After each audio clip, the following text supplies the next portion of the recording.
Tinatamad kang magluto nung kare-kare kasi nahihirapan kang gumawa ng sauce. Ay sauce ko naman. Panoorin mo to. At sasabihin ko na sa iyo ang madaling paggawa ng sauce ng kare-kare. Let's get it on. Atin mo nang hihiwain ang 3 piraso ng tokwa.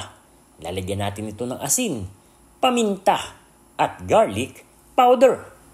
At oo nga pala, tinuyo nga pala natin yung mga tokwa na yan. Hindi ko na lang naipakita. Ngayon nilalagyan naman natin ng cornstarch.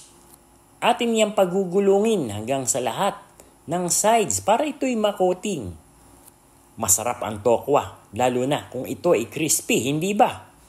Kaya nga cornstarch ang inilagay natin para mas lalong crispy kapag ito ay atin ang kinakain.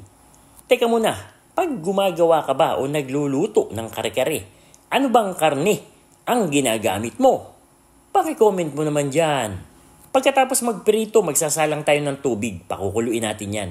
Sa isang bowl, meron tayong 2 cups ng tubig na lalagyan natin ng 1 pack ng Mamasitas kare-kare sauce. Balikan natin yung tubig na pinapakuluan natin. Unahin nating ilagay ang pechay. After 30 seconds, ay eto't aahunin na natin. Sunod naman nating isasalang ay ang mga sitaw na mas masarap kagatin kung ito ay crispy din.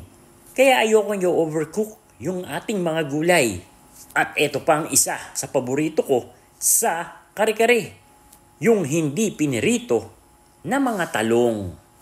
Alam nyo naman, kapag pinirito natin ang talong, ay hihigupin ito ang lahat ng mantika na nandoon sa kawali.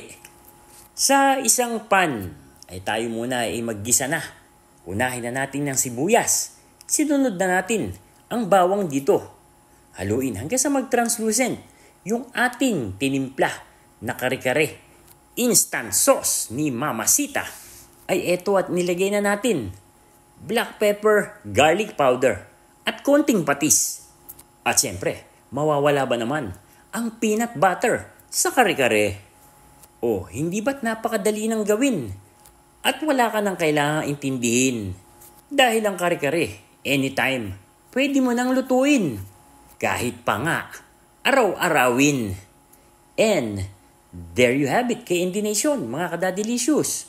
Ito yung ating version ng instant kare-kare sauce gamit sa tokwa. Kahit na ano pang karne ang gusto nyong paggamitan sa kare-kare, ay napakadali na lang gawin dahil sa Mamasita.